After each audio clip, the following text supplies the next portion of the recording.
Detective Comics 1090, Tom Taylor writing with MIKEL JANÍN on the art. So we're kicking off a new run in Detective, and it is Tom Taylor coming over from Nightwing. This is an interesting book for a lot of reasons. It obviously looks great. If you like MIKEL JANÍN's art, you're going to love how this looks. Yep. I do think the voices for the characters sound pretty good. A little bit more old school in places, but that's completely fine. Yeah, things look great. We've got a mysterious new serial killer going around. And I will say, because there's a flashback story in this as well, to do with the Waynes, right? I think what's in this flashback story is very good. With the one possible exception being what might come from where it could be going. That's the one problem, is that Taylor is making me nervous because he might do something that I really don't like depending on where this goes. And that's the issue. That's the rub here with this. Yep. I love the title. It's called Mercy of the Father, right? And so I love what that flashback is getting at with Thomas Wayne, and the fact that he's a doctor and he swore the Hippocratic Oath of above all do no harm. But what do you do when there's a person that came in and you can tell they were being abusive to another person, but you have to save them, right? And that kind of also goes on to Bruce's ethics, where you have the Joker, who's this really terrible guy, but Bruce, above all, is going to do no harm. He's not going to kill the Joker, right? He's going to try to get him into Arkham or wherever where he won't be a problem anymore. So I do like the thematic ties here, and it shows Thomas, because we spent a lot of time with Thomas in these flashbacks. Oh yeah. He's the main character of this flashback story. They're really laying that on. Yeah, and you could tell that for as much as we always say that Alfred is Bruce's de facto dad because he's the one who raised him, there's a lot of Bruce still, or a lot of Thomas in Bruce. So I do like that Tom Taylor's going out and trying to make like an actual character, that he's not just this shadow of a character that Bruce always puts up, my father, the doctor. So I appreciate that. But I agree that there's some tropes here at play that he's making me very nervous after one issue. Yeah, so the gist of the flashback story is that there's this horrible car accident. Thomas has been, at the hospital. He doesn't go home, doesn't get much sleep. That's just who he is. And there's this car accident where the girl involved in the car accident, the young woman, is fine, but a bit bruised up, but nothing too bad, and she's pregnant. But the boyfriend in the car accident is really badly beat up, and he probably would die if he didn't get surgery immediately. And the older doctor here, who's giving this information to Thomas, takes him to see the girl, the woman first. And Thomas doesn't know why he's been taken to see her when she's not the one who needs immediate attention. And it's because the old doctor's pointing out that this girl has bruises and injuries that are got nothing to do with a car crash. This is clearly an abusive relationship, and that maybe it wouldn't be so bad if he just didn't get treatment in time. And Thomas scowls in a very Bruce Wayne-like way, he's like, no, I am here, prep for surgery, I'm going to do this. And it's not that he's going to hang her out to dry. In fact, by the end of the flashback story, because after he saves the boyfriend, when we come back to this flashback, actually, it's not even after we come back to it, it just continues from here. The girl, she's had the baby at this point, right? That's how close this was. I mean, they may have even said they were on their way to the hospital in the car when they had the crash. She basically, says, you saved him. He'd be gone if it wasn't for you. And Thomas doesn't he doesn't ask, try and push anything onto her. He just kind of says, look, my wife helps run youth shelters and can probably help set you up with protection and getting away from you don't have to be around him. I think Thomas still has an idea of what's right and wrong here and will still help her out, but he just can't just let someone die. It really, that harsh core of I just simply will not cross that line. Yeah, and too, because the girl's well, the baby's got to go. And they're like, well, yeah, we could put the child in an orphanage, or we can help both of you. And that's right. Yeah, the mum's ready to sacrifice herself and say, just get the child away and put her into adoption. And she can never know her father. And it's Thomas that says, or maybe it's Martha that says, no, hey, Martha comes in. we can protect both of you. You can go with the child, right? Yes. You don't have to abandon them. Yes, and so yeah, again, it shows that the care that the Waynes had for their community, right? Where they're not going to just leave this poor girl out to dry; they're going to try to help, you know. So Thomas did save this life, but you know, she's not going to be tied to him if she doesn't want to be. Which again, I like that. Yeah, yeah. And the thing with this whole serial killer, because I mean, the start of the story is 3 weeks from now, and they've got someone held captive. And we see this big sort of claw-like thing and red eyes, and we don't get too much context. Because when we do come back to the present-day stuff, it's not back to that part of the timeline. It's set further, you know, like, because I'll call that the future, that opening part, and in the present days, something we don't actually get to until after this extended flashback with the Waynes, which also includes Bruce hearing Martha and Thomas debating what he did and why he saved, you know, this criminal, this abusive man, and Thomas hears some of it. We get a little bit of Alfred here as well, and even Martha had been like, "It's all right, Alfred. We know you're an early person. Go to bed. We'll take care of him." All joke, but you know, again, it really sets up the mantra that Thomas passed down to Bruce, where if you can save one, like, you can't decide the type of life they're going to live and place value on it. Right. You have to save them no matter what. Yeah, so. which again ties into Taylor's Nightwing, because that's kind of what Dick was doing, right, in Bloodhaven. Is we have to give them the choice. We can't just force this upon people. So I do like that thematically, you know, Taylor's keeping this going. Yeah, and we come to present day. Batman is doing his sweep as he normally does, and there is a gunshot. A young man was robbing a store and has shot the guy who, you know, the cashier. But it turns out that he's actually quite scared that he's done this, and he didn't mean to. He thought the safety was on. So he's actually going to call an ambulance when Batman comes smashing in the window, and Batman just punches him without thinking about it, goes to help the man that's on the floor, and the teenager runs away, but Batman's put a tracker on him. However, whoever this villain is, this killer, is watching from the rooftops and is like paying attention to this. So Batman's like in communication with Oracle. Oracle's tracking this kid down into the sewer system or whatever. And I think what I liked about this, right, obviously the art's gorgeous here, particularly when it goes from the green of that page where he's talking to Oracle to when he finds the kid's body, and it's all like, you know, just a harsh red light coming in from the city up above, and the color tone completely changes. But what I like about this is that I was actually ready to critique the book, or not critique the book, but go, oh, like, that was a bit shitty of Batman. As much as the kid did something wrong, he was trying to call an ambulance when Batman came in and punched him. And I actually thought it added a lot of layers to this, that when Batman finds the body, he almost immediately says, he was calling an ambulance, and I hit him without thinking about it. He ran because he was scared of me, and that led to his death. And in some way, Batman feels responsible that this teenager went running and got killed by someone else. And as the dialogue implies, this is not the first person that's turned up dead in Gotham. This is a similar kill style to previous victims. So I kind of like the weight that this has on Batman, that he, by just going into Batman mode and being big and scary without thinking about it, led to this kid's death, instead of him actually recognizing and, like, I think that's almost like a dark reveal that he knew the kid was phoning an ambulance, and he still did his Batman shtick anyway. That made that scene, in hindsight, really interesting to me. I also like where he apologizes to the dead body. Yeah, so, I'm sorry, Sam. And even to where uses his name. Like, that's a very good point. I like that as well. Yeah. You know, and even Oracle, who's been through everything with Bruce, right? Asks him if, like, he needs a moment, you know. She's like, Batman, are you okay? So I do like that there's some heaviness to Bruce right here.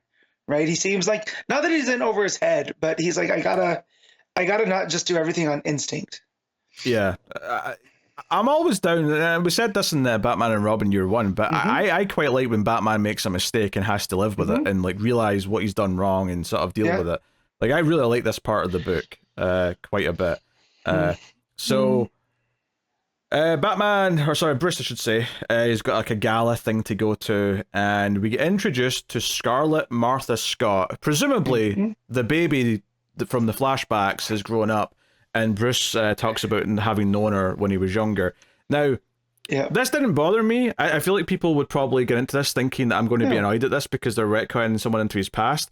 And well, that's technically true, and I don't necessarily love when they do that.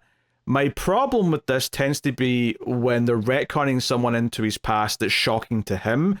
I don't mind so much that it's someone that he knows he knew, and it's you know, especially when it's not someone who was like a big deal in his life. This was someone that my mum helped before she died, and I was casual friends with her. I'm kind of okay with that. Yeah, well, she ended up working for Wayne Tech too, though, right? Like, well, yeah, but that's part of the retcon. I'm saying that this is a far cry from Ghost Hunter, Maker. Right? Yeah, or Maker, Ghost Maker, or any of the chip characters that he created in the night that show back up. You know, where it's just like, well, what are you doing here? I haven't seen you in years. This feels more familiar. It just feels like it's less egregious to me. It's still got a little tinge of that, but it's far less egregious to me than those other examples. Look, if the story can pull it off, I'm always more for it, right? Am I going to groan a little bit when something like this happens? Yeah, but that's just comics at a certain point, you know? But yeah, here I feel like the story is at least a little bit interesting with the fact that she worked at Wayne Tech and now she's going off on her own to do this other thing, you know? But yeah, just the fact that her middle name is Martha as well, it does show that, of course, they'd be connected still. You know? I mean, that just makes sense. That's what tells you it's that baby. Is that this woman obviously gave her that middle name after the woman that helped save her and get her away from her abusive boyfriend. It just it makes sense. Yeah. That said, though, it's also completely fair to say, and I think this is a fair complaint, something we have to acknowledge about Batman stories recently, is that one Batman story that we're all sick of is a villain, new or old, has taken over the city, right? Because it happens a lot. And there is something to be said that the next Batman story that we seem to get a lot of is something new about their past shows up and, makes them rethink things or, shocks them or is whatever, right? And this obviously is definitely going down the path of something from Bruce Wayne's past or his parents' past is going to be, this killer, whoever they turn out to be, it's either this girl, this woman, right? It's either going to be her or it's somebody familiar enough to know that he's Batman. Because at the beginning, when there's the body, he addresses, or whatever the clock person is, addresses Bruce. Whatever pronoun they use, I'm fairly certain it's not it.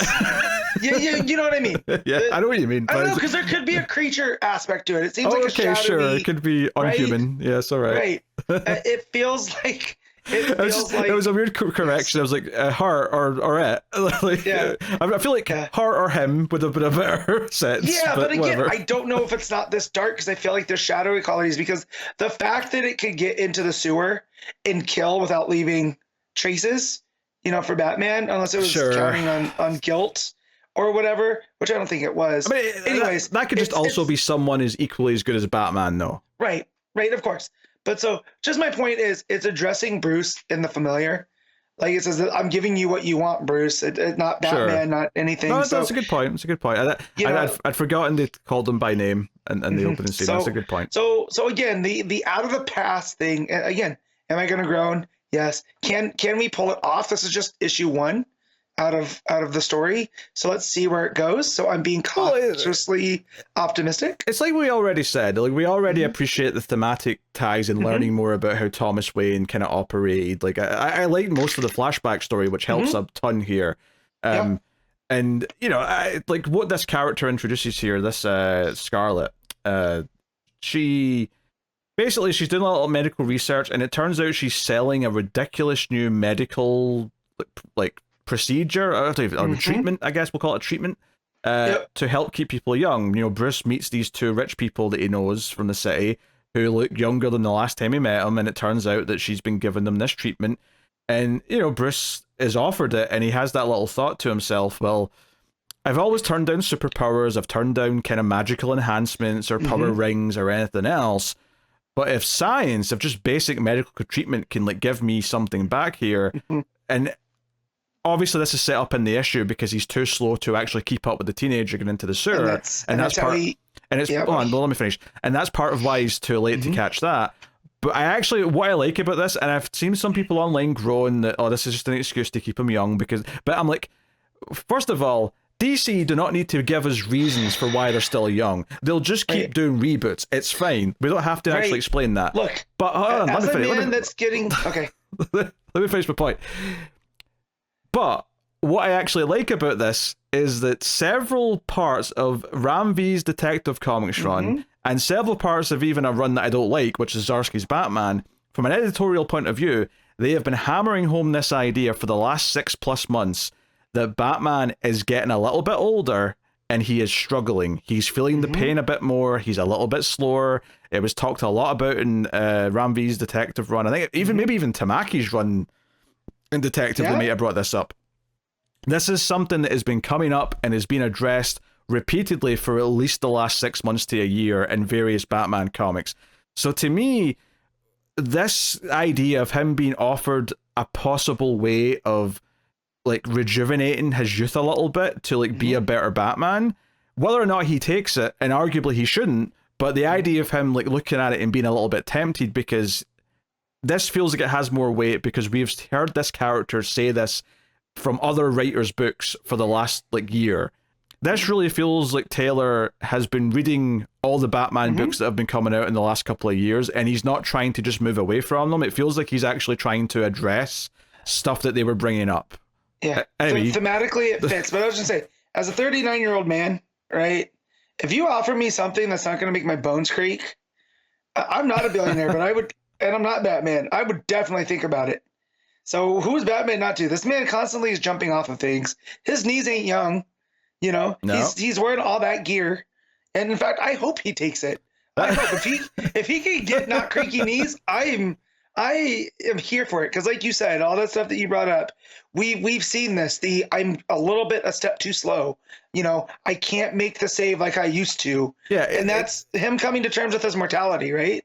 And don't get me wrong, it would have worked if he had just said that once earlier this issue. If Taylor had set it up and then had this payoff, and obviously it was brought up to remind us, because he has the whole moment. In case you've not read any of those other books, you've not read the previous run, it's there for you. He gets too slow to save this teenager, and he brings up being slower. Oracle even points out, yeah, you're older, and by the way, you're wearing 30 pounds of Kevlar. Like, you know, you are slower than a young man. You just are at this point. That's just life. Like, so it would be fine if it was just that, but because it has been there, if you're someone who's been, you know, into the comics and you've been reading the various runs and you keep up to date with the DC universe, or even just the Batman corner of it in this case, you don't obviously need the whole thing.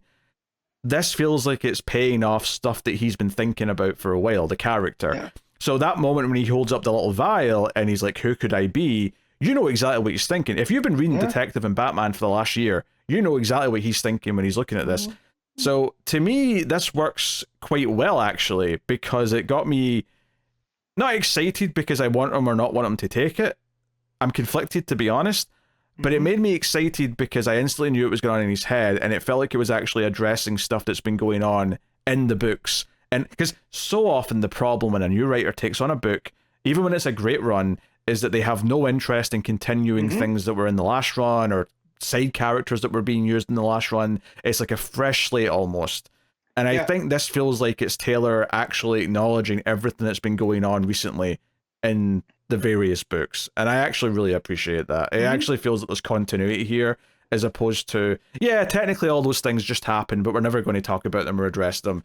This actually felt enhanced by the fact that if you've read those previous books and runs. Yeah.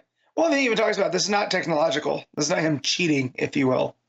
You know, and that's the other thing too, is that he doesn't want to take it too far. But this is like, oh, I can get a little stem cell therapy. And again, my knees aren't going to be crackling like bubble wrap when I get up off the couch. Then let's do it, purple hair lady. Yeah. Well, it's technology in medical sense, but it's not like cybernetics. I think is the point. Right. It's not like implants and like I'm going to give myself a metal skeleton and shit like that. Because he says here, technological augmentation and all manners of transhumanism, potions and magics, alien rings fueled by willpower. So that's all stuff that he's turned down because he feels like that would not make him him. I love the idea that a Green Lantern ring floated over to him once, and he just sort of stared at it like. Here's the thing with Batman. He has so much will and stubbornness that he outwilled the ring, and it was like, nah, we don't want that. Yeah, I feel like Batman with a willpower ring would be like he has too much will. That's a good way of putting that. Yeah, he'd be a problem. Like, you know. But yes. Very potentially, yes. So yeah, so maybe like this is the thing. Even if I have a minor like, oh, they're this is someone Bruce always knew, and I always dislike when they retcon someone. And again, I don't think it's egregious as someone like Ghost Hunter or Ghostmaker because of how like important they are in their backstory. Still a little growing interesting, but because of the thing that she introduces to him pays off and all of this stuff that's been going through Bruce's head for these previous runs, I found this quite a satisfying tease as opposed to just, oh, here's a quick way to make Batman a bit younger again. I didn't take it that cynically. Now, when we go back to the flashback here at the end and we get our little reveal at the thing, so the mother of the child and the child have already left. Martha's helping her. The man, whoever the abusive boyfriend is, wakes up and he's like struggling with security. He's yelling, "Where is she? Who put me in this bed?" And he's angry. He's clearly, he sounds like a guy he beats up his wife. Let's be honest. That's exactly what he sounds like. And obviously, as we're getting to the last page, I know comic books. I'm like, okay, we're about to reveal who this man is, and it's going to be someone that's relevant, right? We're going to know the name, or we're going to recognize his face, whatever it is. We're about to find out. And on the final page, they're like, hey, we can't keep him here. And Thomas's last line of the book is, we can discharge Joe Chill. Okay. Okay. Buckle in, everyone. Buckle in, because I don't even know where I'm going with this. Look, I will just say this up front. If Joe Chill's murder of the Waynes is not random, if it's made to be not random because it's revenge or something like that because of what the Waynes have done for his missus, it will piss me off. The Joe Chill murder of the Waynes should be random. And it still could be. A big part of me does think Taylor's playing with expectations here, and he knows what he's going to do, and he's not actually going to do the shitty thing.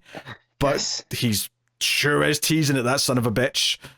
It makes Gotham feel so small, right? And however, Batman's dad was the leading doctor in Gotham. Like, that has been well known in Gotham history. So there's a chance that, of course, any number of people in Gotham that were born before Bruce were seen by Thomas Wayne at Gotham General, right? However, I like you. I am hoping Taylor's playing with expectations. And he's playing with fire is what he's playing with. He is. And he's getting real close. Because, again, I kind of had the feeling that this might be Joe Chill, just with the way that they were talking about him. But I do think that there's a way that they can do it to where time goes by, right? And while it's still random, the reason he decides to pull the trigger is maybe because he knows this is the doctor that did that, right? But it's not like he's out there hunting him. He's not out there going, I'm going to kill Thomas Wayne. It's a happenstance that they run into each other. Yeah, or if not that, I mean, I don't even know if I love that per se, but I could see it being like just a chain of events where this leads to him being like homeless or down in his luck or like going down like a rabbit hole that leads to that night in the alleyway where he just happens to be mugging them. But I almost don't even want Joe Chill to like know who he is, like, because it is possible here right now from the end of this book he doesn't necessarily know the doctor that treated him, right, and it could stay that way. It could just be nothing else. The important part of this might just be, oh, that young woman's Joe Chill's daughter, and that's something to explore. Do I like if she's the one that turns out to be the murderer, which seems to be the obvious conclusion to draw at this point, but we're only one issue in. I mean, also that body that's laying before Bruce at the beginning, it's like, I'm giving you what you want. That ends up being Joe Chill. I'm gonna be real mad too.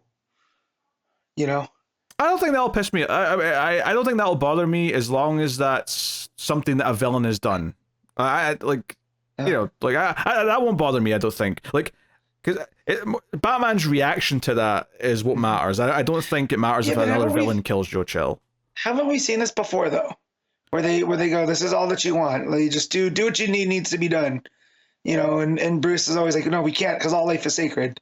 That type of stuff. Like, I feel like I've read this before a couple times. I mean, that general sentiment, yeah, but that's not what we're talking about. We're talking about someone kidnapping and murdering Joe Chill for Bruce Wayne. I don't think that I've seen that before. I'm trying to think back now because I feel like I have. I just can't recall where it is. Oh yeah, I'm not saying it's never happened, but like I certainly don't remember it, and if it has, it's been a long ass time. So that part doesn't bother me. Like someone presenting Batman with Joe Chill as a gift in a demented way doesn't bug me at all. All that is going to piss me off here is if the Joe Chill murder of the Waynes is anything but a complete random accident, right? Yeah. Not the pulling of the trigger. I mean, he doesn't accidentally shoot them, but you know what I mean? Like, it's accidental that he meets them, and it's them in that alleyway, that it's him in that alleyway. That has to be, you know, somewhat random. If the thing they're going to add here is that it's a random encounter, but in the moment of seeing them, he recognizes it as the doctor who, like, let his wife go away, and he, like, that's why he decides to pull the trigger in the moment. I won't love that, but yeah. But it almost with Thomas thing, it's like no good deed goes unpunished, right? Because he let this man live, it ends up being something that, you know, causes his end, right? I mean, I suppose you could thematically link that to the idea of like every time the Joker does something bad to a Robin, you know, is it Bruce's fault because he didn't, you know, just end Joker at some point? Does it raise that question thematically? Like, there could be some grand thematic thing Tom Taylor's trying to get at here with like comparing, like, in some way it being Thomas's fault that Joe Chill's even out there to, you know, I mean, that's already there technically. Like, if Thomas Wayne had just let Joe Chill die on the operating table, then the Waynes would never have been killed. Like, he would, you know, like that he almost set himself up for his own demise with that decision, even though it was a noble ethical decision that he made. It did lead to his own death in some small way. I just hope that that's the only way it led to his death. I don't want bigger reasons. I don't want to hit on the Waynes. I don't want him looking for revenge on the Waynes. No. I want down on his luck dude happens to run across this rich family in Crime Alley, pulls the trigger, the pearls drop, which don't give me the pearls again, please. I don't want to watch the Waynes die in Crime Alley. Oh, we're going to see Tom Taylor, please. We're going to see it, but I'll say this. In the context of we're building up to it, because we've got a whole story to tell before we get there, you can't avoid not showing the pearls falling at the end of it. Like, it's going to happen at the end of this arc or the end of the run. It's going to happen. I will delude myself into, you know what, Janin probably draws the prettiest pearls. so you know. Yeah, I think all these flashbacks will be prepping you over a long time that it's eventually coming. It's not going to be a random suddenly pearls, okay? Which is what they normally do. Right. You know, but I will say that I do love Tom Taylor giving us this side of Thomas Wayne, and hopefully we get Martha too. We'll get to see some of her good deeds as well in some of these other flashbacks. You know, because we've already read stories about, you know, how he treats Alfred with Bruce. You know, so the fact that he's taking on all of Bruce's, you know, paternal figures, I do like, because it's kind of forming Bruce into who he is. And it kind of has that nature versus nurture aspect as well. So, but again, I trust Tom Taylor enough, and over the years, that but I'm still cautious going forward. I mean, you know? I do, but this is definitely the most worrying thing. Like, and the funny thing is I actually think the issue is really well put together. I love the serial killer stuff. I love Batman making the mistake and feeling guilty about the teenager's death. Yeah. Him being faced with this question of possibly being able to like give himself some youth back, and whether or not he actually wants to take that. Mainly because it plays into, like I said, all this stuff that's already happened in other runs up until now, recently. And I actually really like, the story of Thomas and Martha in the flashbacks. I think all of it's great. It's just that this ending and the reveal of who it is the one thing that makes me go, oh, you might do something I hate down the line here because of this. And it just kind of depends where it goes, and maybe teasing that is part of his tactics. But it's a risky game, and you know, Yeah, well, we'll see. We'll see. We'll see. That's all I'm saying. I do think this issue is very good. It's actually very good. It's just that one, like, that reveal at the end is it's a grenade that's not went off yet. Yeah, they were waiting. But the finger's in the pin, like, and we don't know if the pin's getting pulled, and that's the scary part. Yes. So I just imagine Tom Taylor going around there holding a grenade, like, I'll do it. And then he starts juggling because he used to be a juggler. You're like, oh, Tom Taylor, stop, circus man. Oh dear. Yeah, because I loved everything else. It really is. It's really solid. I mean, all the things that we kind of complained about, it is still solid. And it's hard to be mad about Jan and Hart. Regardless. So the book looked fantastic. Like you said, the colors, like the color palette that goes from the greens and yellows to the reds, and it feels. Yeah. And even just the idea that the flashbacks are very muted in color palette, like all that stuff with Thomas and Martha in the hospital has got like a, sort of creams and light, like oranges and light blues, but when you go to the present day stuff, it's all these strong neon colors and. Everything's very stark, and even having like Scarlet with that bright purple hair just to like really give this colorful, bold sort of vision of the present day stuff. It really separates it from the old. It's honestly it's fantastic. It's just there's concerns about what the story's doing, and any other critiques that we've had. It really falls into some of these tropes. With Batman writing is something that even Taylor's not escaping. This is a very well done version of it that I was actually really enjoying. It's just that, I think there's obviously a place to take a step back and say, maybe it is an issue that every single person who writes Batman falls into one or two of the same story traps, where the story's going to revolve around either this or this. It's either the villain taking over the city, or something from the hero's past is going to pop up and like change their reality forever. It's always one or the other. Zdarsky, you're going to do them both every issue. So, yeah. But, obviously, I like the voices for the characters. I get flowed great. Art's fantastic. It's just that, yeah. And it's actually tough to rate this, because I don't know, do I want to deduce that much because of the reveal at the end, when technically it's not done anything wrong yet? Yeah. I don't know. Yeah. It's Matt, what are you rating it? I'm going to do this a straight 8. Okay. I'm going to 8.5. Okay. I was curious to see if you were going to go higher than even that. And honestly, I felt like you felt some restraint, because again, there's actually nothing actually wrong with the issue. It's just my own apprehensiveness. No, it's fantastic. I feel like you're even being too muted by saying, "Oh, it's still solid." It's more than solid. It's fantastic. It's just that I probably would have given this a 9 or higher if it wasn't for this potential that it's introduced at the end. This is going to lead to our first retroactive when it doesn't go the whole way that we thought. And we're going to have to go back on this episode and be like, what, Tom Taylor, we're sorry. It was actually a 9.